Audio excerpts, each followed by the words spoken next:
하나님의 말씀 봅니다. 로마서 제 13장 11절부터 14절입니다. 로마서 제 13장 11절에서 14절 말씀을 교독합니다.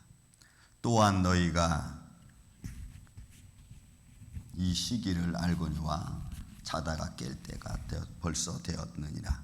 이는 이제 우리의 구원이 처음 믿을 때보다 가까웠습니다.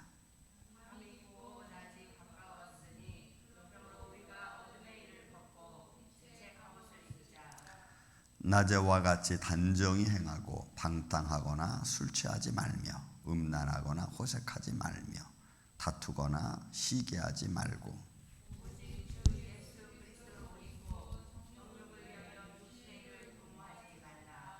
아멘. 자, 구원의 때가 가까이 왔다는 말씀으로 바울이 복음을 또 다시 전하고 있습니다. 팩트마다 그 바울이 전하고자 하는 핵심이 조금 있죠. 그리고 그 핵심을 잘 분별해서 지금 바울이 어떤 곳에 초점을 맞춰서 지금 이 말씀을 하고 있는가를 우리가 보는 것이 우리가 말씀을 보는 데 있어서 그때마다 큰 위로가 되는 것을 우리가 볼 수가 있습니다. 오늘 바울은 본문의 말씀을 통해서 구원의 때가 가까이 왔다라고 하는 말씀을 합니다.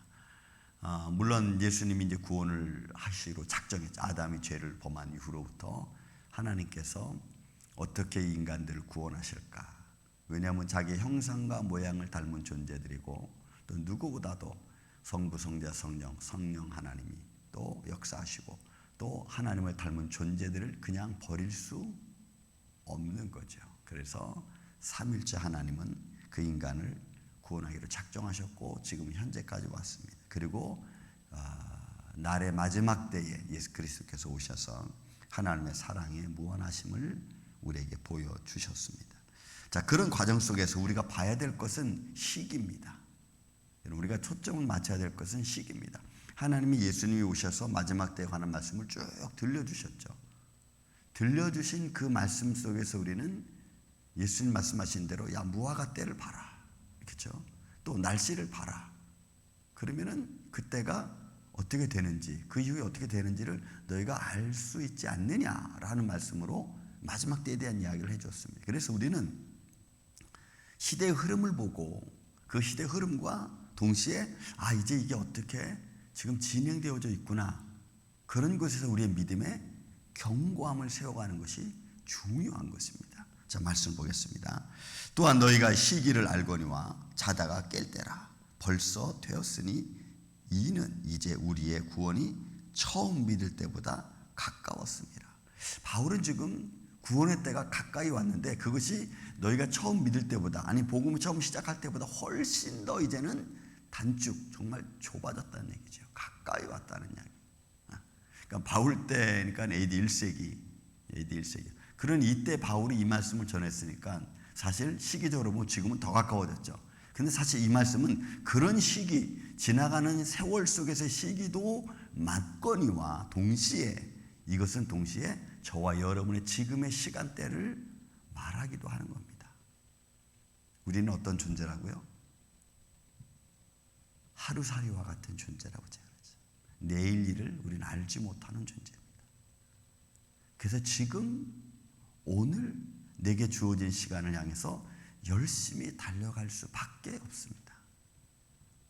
왜? 내가 처음 믿을 때 그때 믿었던 그 믿음의 신앙보다 지금이 훨씬 더 오래되었고 가까워졌고 또 그 믿음의 진보에 대한 또 말씀에 대한 의미를 더 많이 알고 있는 현실, 지금이 되었죠. 그러니 우리 이 말씀으로 우리의 삶의 현실로 가지고 들어오면 우리는 매 순간이 사실은 어떤 마지막 때인 것을 우리가 볼 수 있어요. 여러분, 오늘 우리의 삶도 내일 우리는 지금까지 살아왔기 때문에 내일도 또 계획을 세웠으니까 해 나갈 거야 이렇게 말하지만 그거는 사실 확정될 수 없는 일이죠. 지금까지 살아왔다는 것으로 그냥 그렇게 해서 믿을 뿐이지, 그리고 그렇게 믿고 나가는 것 뿐이지 실제적으로 보면은 그거는 우리에게 사실은 없는 날인 겁니다. 내일은 없는 날인 겁니다.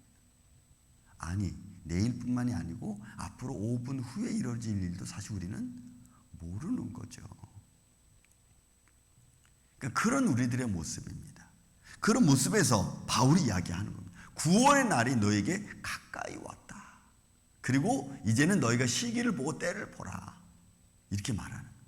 그러니까 바울이 이 말을 전할 때 그리스도인들은 로마의 정치적인 치하에서 종교적인 이 고통 안에서 그들이 겪고 있는 마음은 현실적으로 또 다가오겠죠.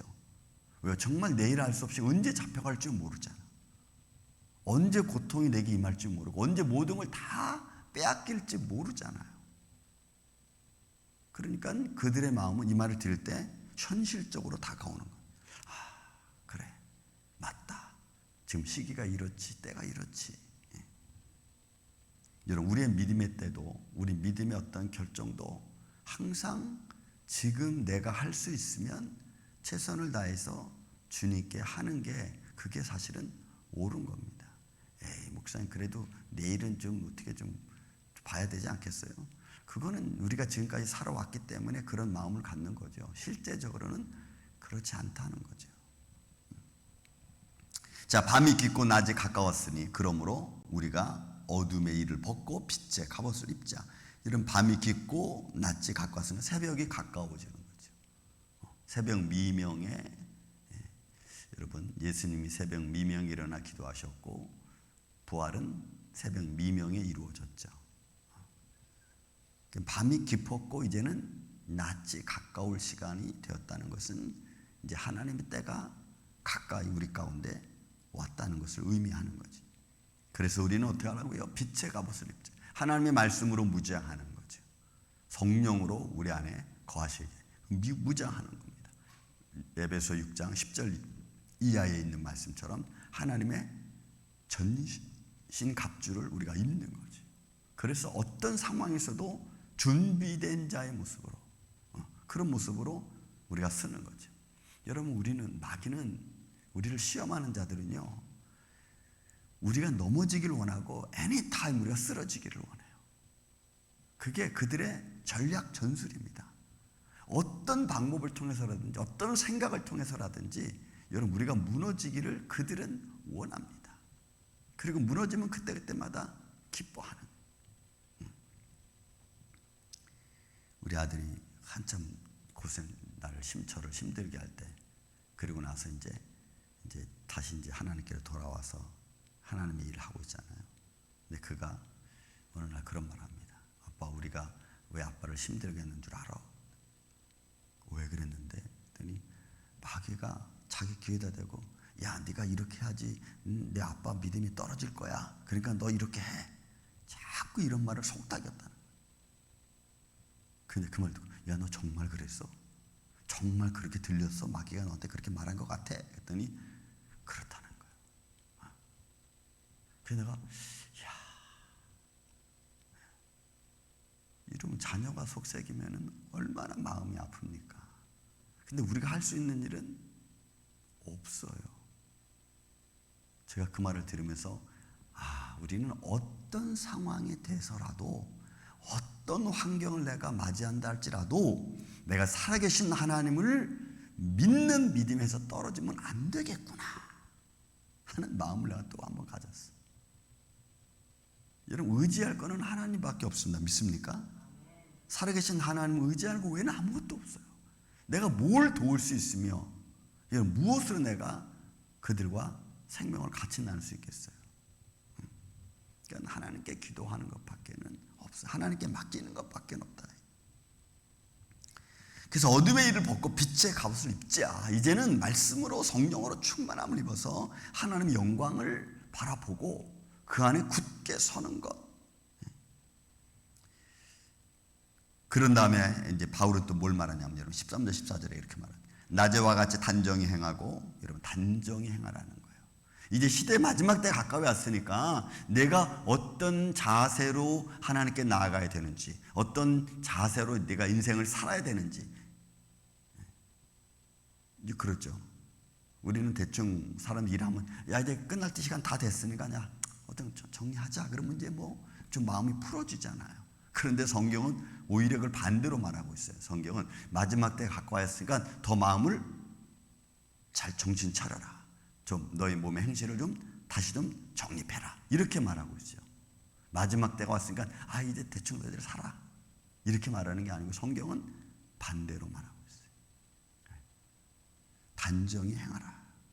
여러분, 그 단정히 행하는 것은 우리의 삶의 육신의 욕정대로 살아가는 게 아니에요. 방탕하거나 술 취하지 말며 음란하지 말며 호색하지 말며 다투거나 시기하지 말고, 이거 여러분 다 보이지 않는 것들입니다. 무형물입니다. 무형물. 이 마음속에서, 우리 마음속에서 순간순간 이런 모습 저런 모습으로 우리 마음속에 일어나는 현상들이죠.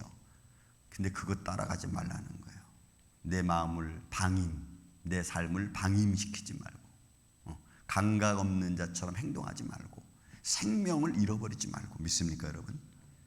그래서 여러분, 우리가 믿음의 사람들은 믿음의 눈으로 시대의 흐름을 보고, 여러분 지금 코로나19 앞으로 전염병이 어떻게 될지 우리는 몰라요. 또 어떤 전염병이 또 휘몰아칠지 모르고, 이런 시대적인 변화를 보면서 우리가 하나님의 때를 보는 거죠. 무화과 때를 보는 것처럼. 그런 믿음의 눈은 믿음의 사람에게만 필요한 거예요. 아무에게나 필요하고 또 아무나 다 볼 수 있는 게 아닙니다. 호색하지 말며 다투거나 시기하지 말라. 그러나 인간의 욕망은 뭐 이런 말씀이 들려 있어도 망각의 생각을 갖고 있는 인간들은 순간순간 자기의 욕정대로 행하잖아요. 여러분, 그런 것들을 말씀으로 딱 잡고 있는 게 여러분 중요합니다. 말씀으로 딱 컨트롤하고 있는 게. 14절에 그래서 오직 주 예수 그리스도로 옷 입고, 여러분 옷 입고, 예수 그리스도의 이름이죠. 그래서 옷 입고, 왜 그 신옷이죠 사실은. 정욕, 여러분 이 정욕의 의미는 즐거움을 위한 쾌락입니다.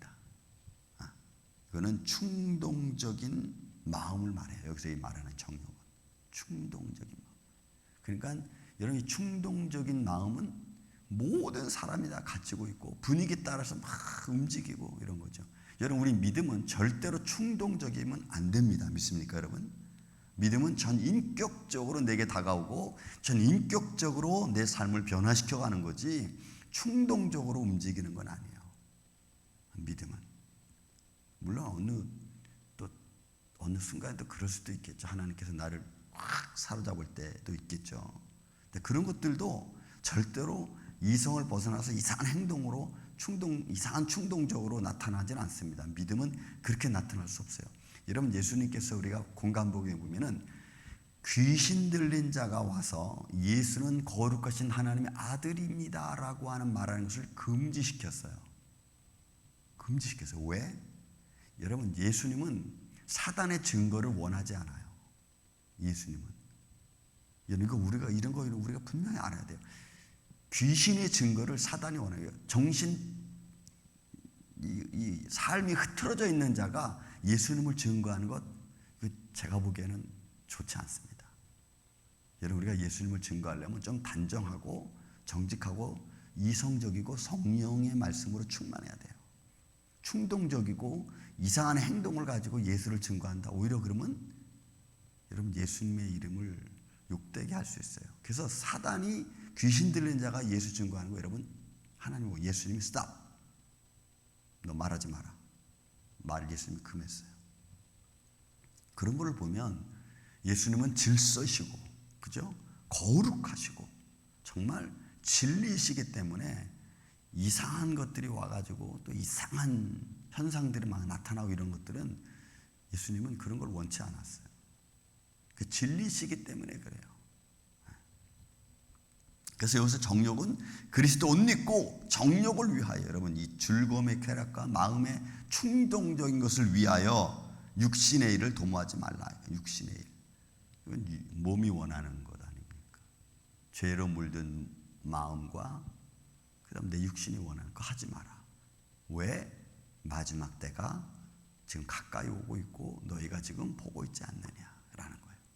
그래서 여러분, 우리만의 장로교회, 그리고 이 아침에 저와 여러분이, 우리는 좀 시대를 볼 수 있는 믿음의 눈, 마음의 눈을 갖고, 그리고 그 안에서 우리가 견고하게 육신의 지금까지 살아왔던 삶의 집착들이 나를 힘들게 하죠.